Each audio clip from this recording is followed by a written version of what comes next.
Seoul, South Korea. On immediate glance in, you'll probably notice that shopping and dining are two of Seoul's most prominent features.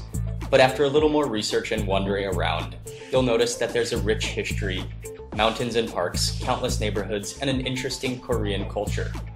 The list of attractions in Seoul could go on and on. That's why I thought instead of trying to tackle the entire city, I'd limit this list to just 25 of the coolest things to do. This is an overview video that includes a little history, a little shopping, food and eating, and everything entertaining. If you want to add something to this list, please feel free to leave a comment below. Number 1 is the Gyeongbokgung Palace. Originally constructed at the very end of the 14th century during the Joseon dynasty. And I just got my ticket, 3,000 won, which is about $3 US. The coolest part about this whole palace are these giant earthenware clay pots, and they were used once back in the day to store the chili pastes, the fermented soybeans, maybe even kimchi.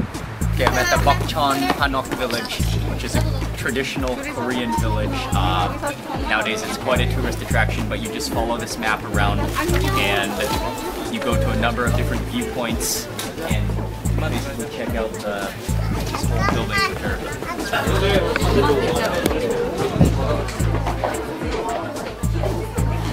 The temple is one of the centers of Zen Buddhism in Korea.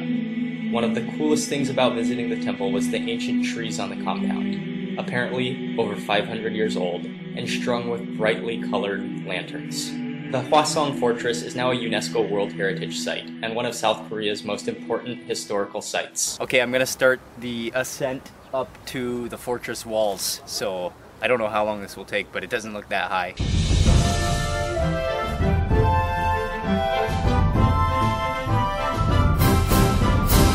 Korean War Memorial Monument right now.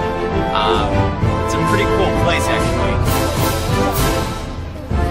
Although a communications tower, it doubles as an entertainment and observation tower as well. Number 7 is the area of Myeongdong.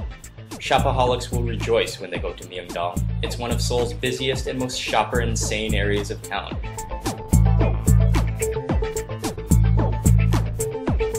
One of Seoul's most touristy areas of town is known as Insadong.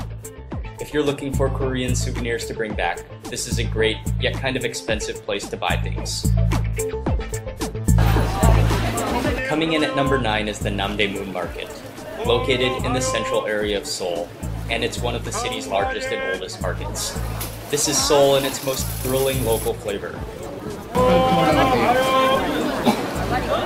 Yet another wild Seoul shopping destination, Dongdaemun is not really a single market, but rather an entire area that is dedicated to shopping. One of the international melting pots of Seoul is Itaewon. There are lots of international restaurants, stores, bars, and clubs. Another popular area of Seoul is near Hongik University, known as Hongdae for short. Latte Mart has to be one of the coolest grocery stores I've ever visited. Step inside and you'll be transported into a world of thrilling rides and adventurous activities. After walking around for a while, I realized it's a giant green park with not just cool things for kids, but for just about everyone. I got to see my first ever polar bears at the zoo within the park. Along the banks of the river, throughout most of the city, is a lovely recreational area set aside for exercising and sports. In an effort to renew the greenness in a seemingly endless city sprawl in central Seoul, the Cheongyecheong Stream and Recreational Area was created. Namsan is located right in the middle of Seoul, but there are also many places to hike near the city. Without doubt, if you like to eat, indulging in Korean street food at the Gwangjin Market will be one of the top things to do in Seoul. For myself, it was probably the coolest thing I did.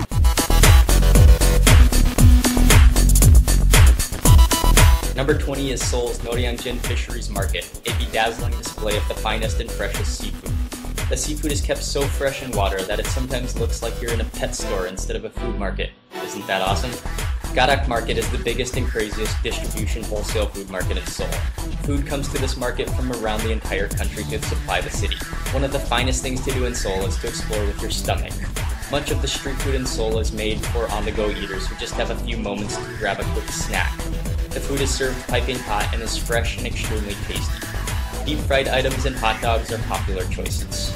Koreans really know how to make ice cream well, and not just fresh ice cream, but some of the best ice cream packages I've ever had are sold at convenience stores throughout Seoul. I don't think I've ever seen as many coffee shops per block as in Seoul. The problem is, it happens to be way watered down and not nearly strong enough. But the coffee shops are still nice to sit in and normally include Wi-Fi. It all eventually comes down to the food, and Seoul, South Korea, is literally a heaven on earth. At number 25 is the Korean barbecue.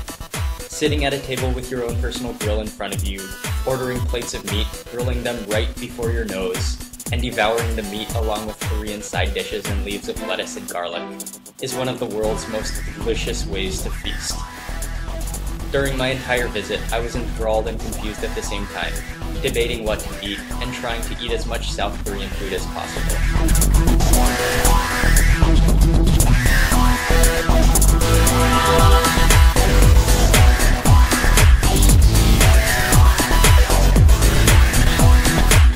So there you have 25 exciting things to do in Seoul.